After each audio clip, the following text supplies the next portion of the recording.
Good morning, everybody, and welcome to the Marin Economic Briefing. My name is Mike Blakely, and I am the CEO of the Marin Economic Forum. We're a 501c3 nonprofit organization based here in Marin County, providing information and analysis and convenings on the Marin County and regional economy. You can find out more about our work and make sure that you subscribe to our communications so that you get invited to all of our events, including these webinars, by visiting our website at marineconomicforum.org.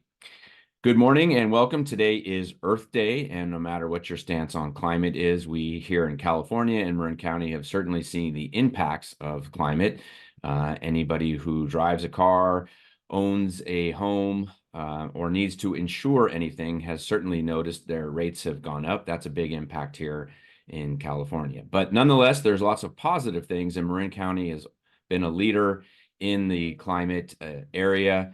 And there's lots of things happening both at the county and even at your town levels regarding climate. And so as it's Earth Day, it's a good reminder that there's lots of important things as well as economic opportunities with climate out there in Marin County.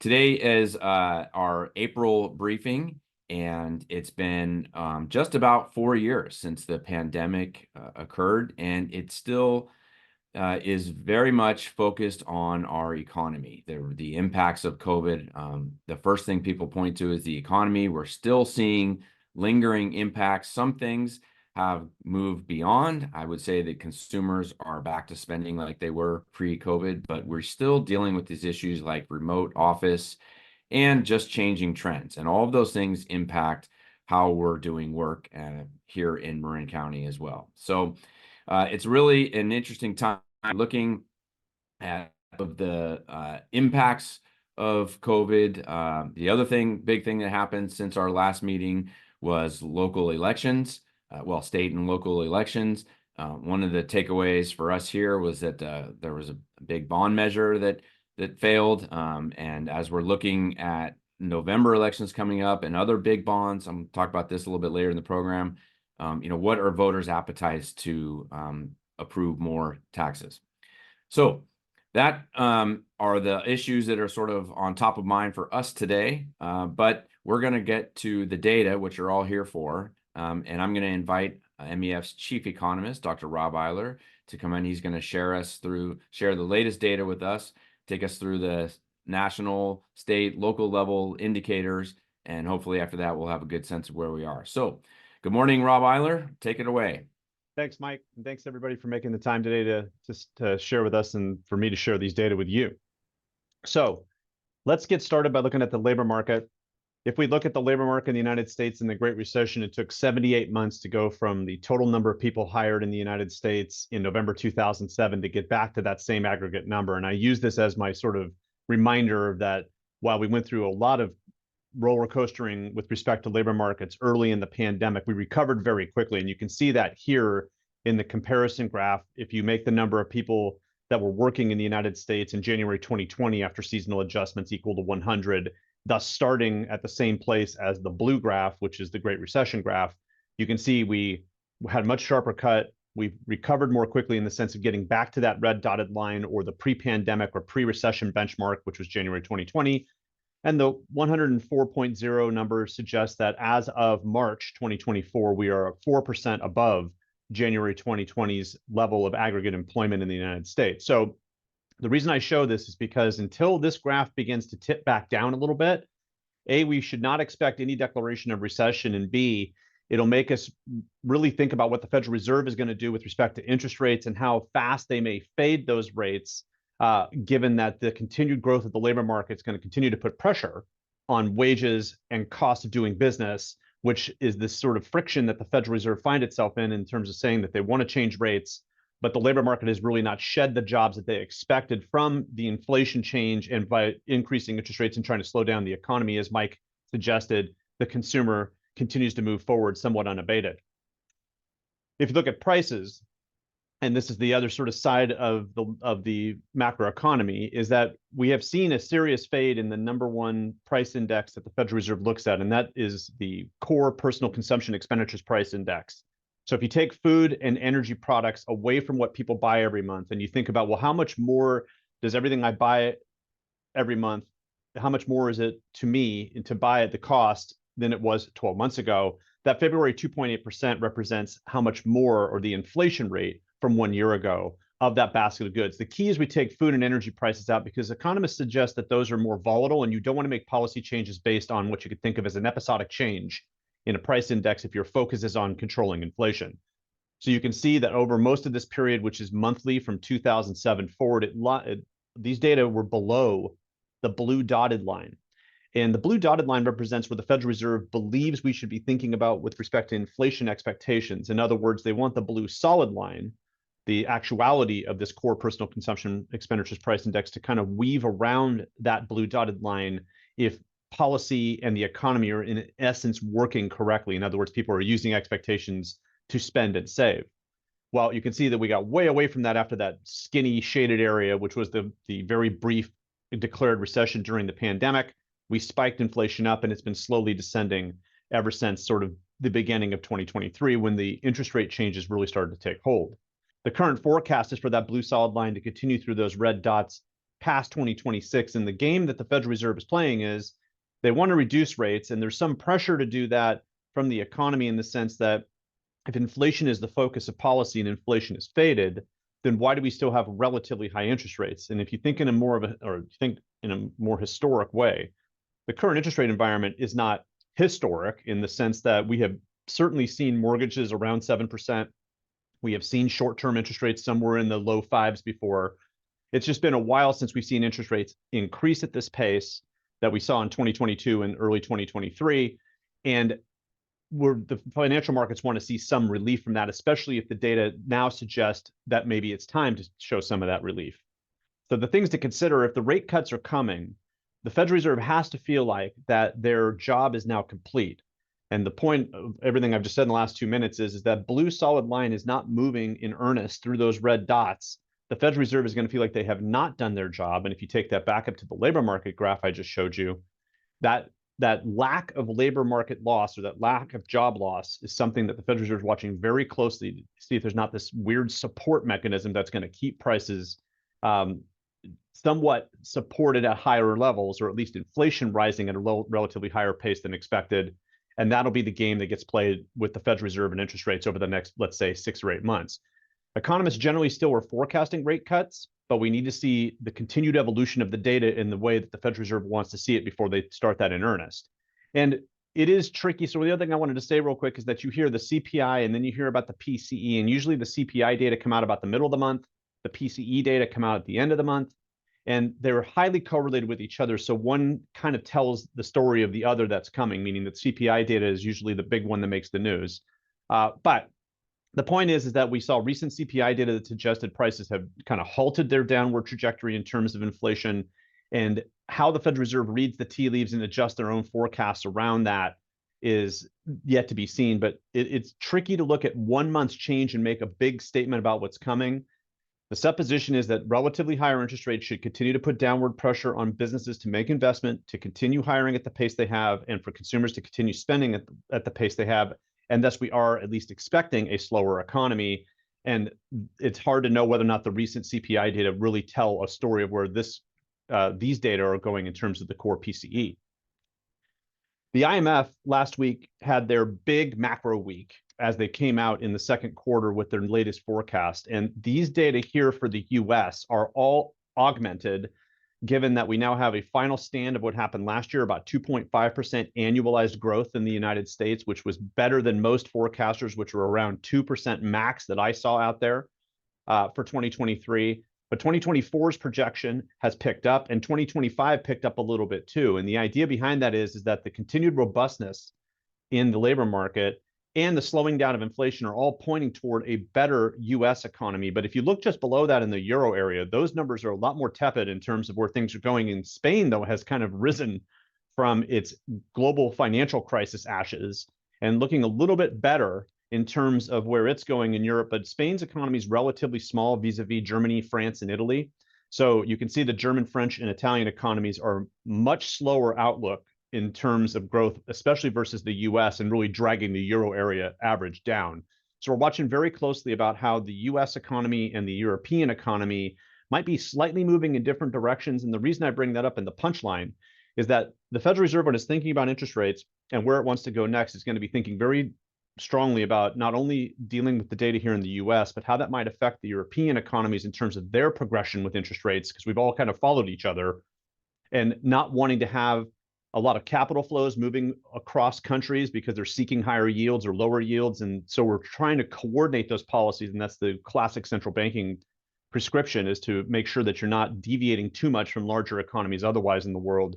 But the European area is facing a little bit more inflation pressure because of energy markets, and a little bit more social and political pressure in terms of jobs growth and where we're going next, especially because of immigration and some other political issues on the fringes. Now, if you look at California, a very strange phenomenon has started to take place since the pandemic. And as Mike said, there's still some scarring, even though now we're 4 years out from the pandemic. That scarring kind of continues. The blue line here represents the labor force, so the number of people who live in California that either are working or currently looking for work. The chunk of that is working is the orange line, or the employed Californians. Now, notice two things here. One, the gap between the blue and the orange is the number of people who are unemployed based on the way we count them.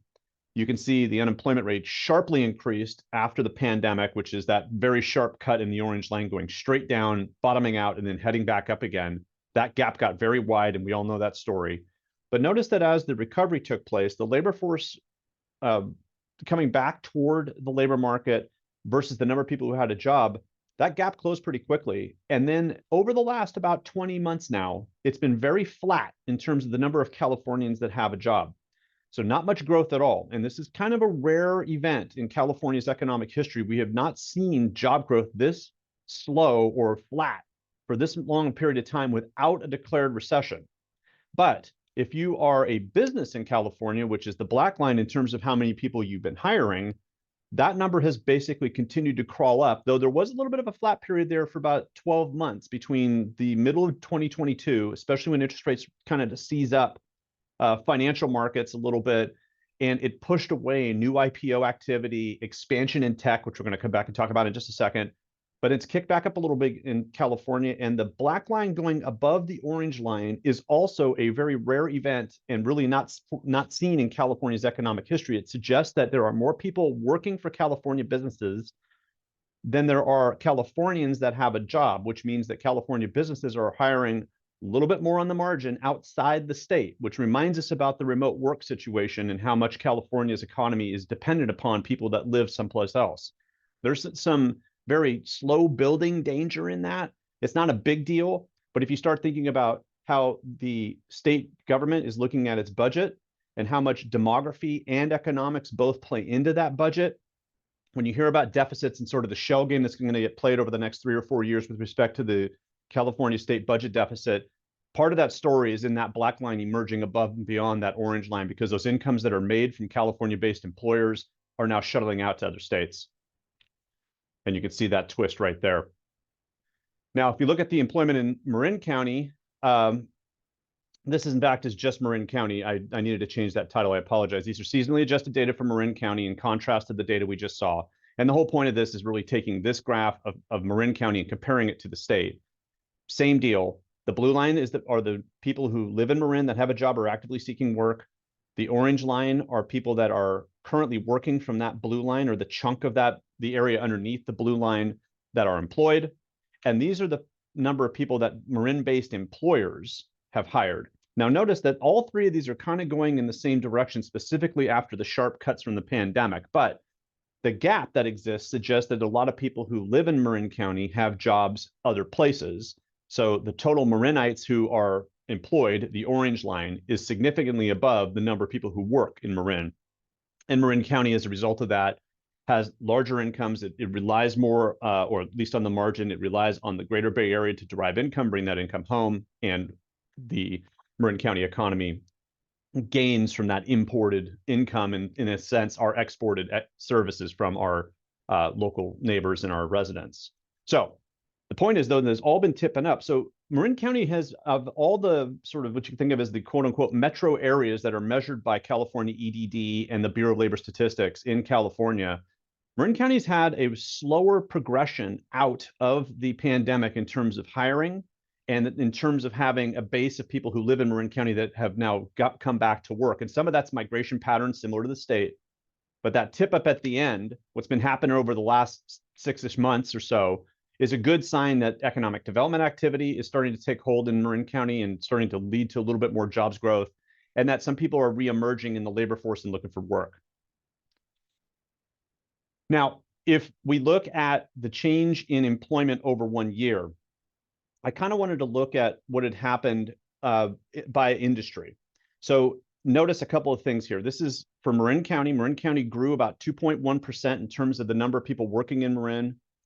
And you can see some weirdness, though, in the sense of wholesale, retail, and logistics, all basically flat last year. If you look at the far right, you can see professional or healthcare, I'm sorry, private education, leisure and hospitality, other services, which is an amalgam of services that are hair salons, nail salons, those kind of things that we don't really have in any other categories. And then government picked back up. We saw a shift towards services employment, but that really helped boost that 2.1 number versus the other ones in the middle. But here's the point. You look at information, which is negative 3.4%. That's really where tech is concentrated. Businesses like BioMarin and Ultragenics are counted in manufacturing, for better or for worse. That's where pharmaceutical manufacturing is, and that's usually where the codes are in terms of the way that we look at jobs in life sciences. But if I look at California, you can see the black bar where it says total non-farm is lower than Marin County. So Marin County grew faster last year in terms of the number of people working at an employer in Marin County than the state. And notice the information bar. That's tech really focused on the Bay Area. And when you hear about people in tech who've lost their jobs, that's the data that shows that number. So much faster than the tech jobs here in Marin County, which means Marin County's had a little bit more resilience in terms of how tech layoffs have affected the greater California economy. But one of the drivers in that flatness we saw with the California data is right there in information, because that's going to spread its wings across the Bay Area and beyond in terms of job loss. This is a housing forecast. And so look at Marin County. The latest data suggests that at least over this year, we're going to see Marin County maybe lose about 1%, not much more than that. And it's really most of these data, if you look, the highest or the fastest growing is Santa Barbara at about 3.2% housing price growth. Trinity County, Lake Mendocino, Humboldt, Trinity County, all among the lower counties in terms of what's happening with prices. That we'll see a little bit of a drop, not much change. Probably going to have a relatively flat year again in median home price growth. You shouldn't expect a lot of change. Interest rates remaining relatively high means there's going to be continued pressure on housing prices to not really change that much. The hope is that we don't have them descend very quickly, but then, of course, there's the friction that is classic, that you want to have more housing choices and more housing units out there because you're trying to provide some price relief. This is just simply the inflation in those prices in terms of moving somebody from rental to home ownership. However, the politics of this can be very tricky in terms of building too many units, and developers have really still got in their minds they don't want to overbuild. And part of the story here is we're not going to see a lot of supply come on market, nor are we going to see demand surging, and thus prices are relatively mixed across the state. You can see California on the far left-hand side, right next to the Marin number, just under 1% gain, where some of the larger metro areas of California are going to see a little bit more gains than some of the rural. I have commercial real estate a little bit more on my radar over the last 12 or 18 months because of that scarring effect Mike referred to right off the top. These data are the latest from Cushman & Wakefield, and all the commercial real estate houses have very similar outlooks in terms of, you can see the 12-month forecast, vacancies up, absorption up, but from a negative number, which means it's probably going to still remain somewhat negative, and rents sliding a little bit. The big deal, at least when the latest data came out from Q1 2024 after March 31, is you can see vacancy rates were probably just under 26% in San Francisco. And the reason I'm showing you San Francisco here is because part of the story of the Bay Area and part of the Marin County story in terms of the evolution of the economy is really going to be about how San Francisco's downtown or its, let's say, major business districts come back, if they do, to a pre-pandemic level anytime soon. Vacancy rates over 1/3, which is the current estimate, show a big surge over 12 months in terms of vacancy. And so in the year-on-year change suggested that we saw absorption pick up a little bit, but still negative. Rents went down. but vacancies went up from that 25.8% number. What does that mean over time? And are there brewing issues that are going to be more macroeconomic than regional that are building because of what's going on with commercial real estate? So one is you got to assume more pain is coming in the sense that we have seen some remigration back to the office, but it has not happened in mass. And to a certain extent, some of the original thoughts about property that began on the edge of the of coming out of COVID still remain. And if work from home or work at remote remains in place, and we don't come back to something that at least sniffs the pre-pandemic level of utilization, we have to assume there's going to be some bankruptcies. There's going to be some losses that have to be realized by both commercial real estate firms, by other firms that are owners of their property, and also banks that end up having some failed loans. We have to assume some pain and some concentric circles are going to float out.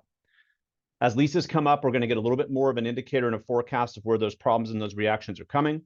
We might peak somewhere around 65 or 70% utilization from before the pandemic. So if you think of the pandemic in January 2020 or February 2020 is kind of the benchmark at 100%, we might not only get back to 65 or 70%. Those are some of the forecasts that are starting to come out of the major commercial real estate economists out there. And in the Bay Area, it might be a little bit closer to 60. And that's assuming that we get back up to what we think of as the new normal in terms of utilization. It might be less. And then we have to think about how suburban markets and sort of a ripple effect out of that might gain or lose. So for Marin County, we might see a real mixed bag in the sense that we might have people that live in Marin County who were waiting to go back to the office or thought that they would go back to a job that really now is going to be shed because of the cost structure of having to change from the current level of commercial real estate investment. That loss gets realized and more jobs are shed. And that might ripple out into Marin County in terms of workers. Now, on the flip side, a more positive, you might actually see some gains in terms of smaller markets gaining access to more commercial real estate demand as some of those spaces fill up and say, well, we don't want to make this big investment in downtown San Francisco. We don't see it coming back, but we want to kind of go where our workers are. That trend has been up and down over the last 3 years. We'll see if that plays out, but expect there's going to be a real mixed bag of effects, though we're not expecting what you could think of as a global financial crisis round 2 as a result of this. The volume of commercial real estate loans that are out there in terms of dollars and exposure is smaller, a little more concentrated on community banking, and most likely going to be reacted to in a slow moving, trying to minimize the loss way, rather than kind of having this wild movement all at once like we saw between 2007 and 2009. But it doesn't mean there's not risks. So we're watching this closely in terms of its ripple effect on the Marin County economy. To wrap up, recession's fading from forecast. The U.S. economy is looking better. California, not as much, but probably turning a little bit of a corner given the data we saw before. Will we see price changing affecting the rate forecast in the sense that if prices do not fall, will rate forecast for seeing 3 to 5 cuts of quarter point each in 2024 really take hold? And the answer is that's also fading from the forecast. Most economists think we're only going to see 2 rate cuts this year, and there'll only be a quarter point each. So we barely will slip under 5% when the year is done. We might see hiring pick up a little bit in California later in 2024 if we feel like we're actually turning the corner and the U.S. economy continues to burgeon forward. We will see. We think maybe that Marin County's latest surge is because of locally owned businesses actually, gaining access to more workers. We'll see as those data come out, but we want to watch that closely because we think about migration patterns and people that are still maybe leaving Marin County in net. Some of that growth has to be local businesses. And boy, have we got geopolitical and domestic political issues going crazy right now. And what the woe means of both of those lines is that we have to expect that equity markets and business investment are going to start reacting to that continued uncertainty. So with that, I'll hand it back over to Mike. The forecast looks good, not great. There's some risk brewing, but we seem to have somehow soft landed here. And now we're just kind of waiting for the Federal Reserve to put a punctuation mark on that in terms of saying that their job is ended and they're going to start fading rates. Until that happens, then they're going to be thinking that there's still a little bit of work to be done. Thank you. Okay, thanks, Rob. And I'll remind our viewers for the few moments that we have left, if you do have a question, go ahead and drop that in the chat and we'll try to get to that. Rob, if you don't mind, could you go back to the slide where you talk about employment by sector in Marin County? Because I want to touch on something that you talked about there. Yep. And even just go back one where you're not necessarily comparing it to California. As we can see here, and you pointed out, most of the job growth has come in those sectors to the far right there. And now, a lot of that is recovery because if you unpack the jobs in that sector, you'll see that they're largely in-person services job. And we have a lot of those in Marin. A lot of them went away early on in the pandemic, and they've come back. But here's what Marin Economic Forum continues to sort of put forward as a potential challenge. It's creating conundrum, which is that our job growth has been in lower wage jobs. That is seen in the data from the state, California EDD, and you can even see it to some extent here.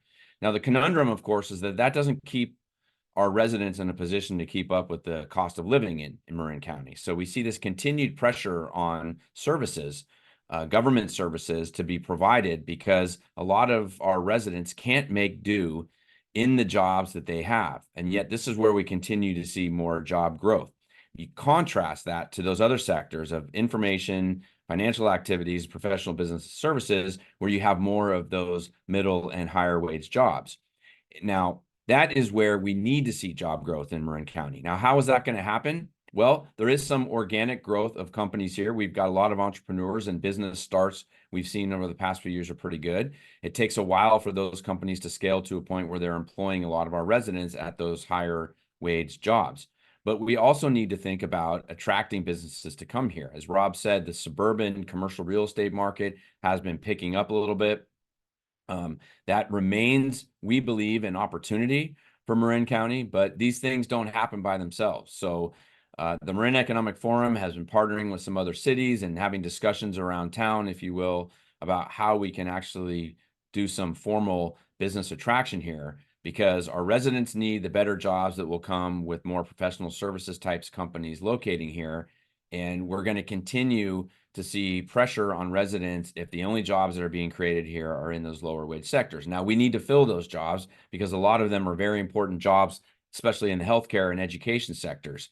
But we also need to have a way to keep our residents that have those skills here in Marin County. I can say that in my neighborhood, those individuals who work out of Marin County, they're back to getting in their cars and going to their jobs. So that, of course, creates other pressures as well. So we believe that one of the things that an opportunity for Marin County is to try to draw more businesses here, bringing those middle and higher wage jobs. And that's part of our focus.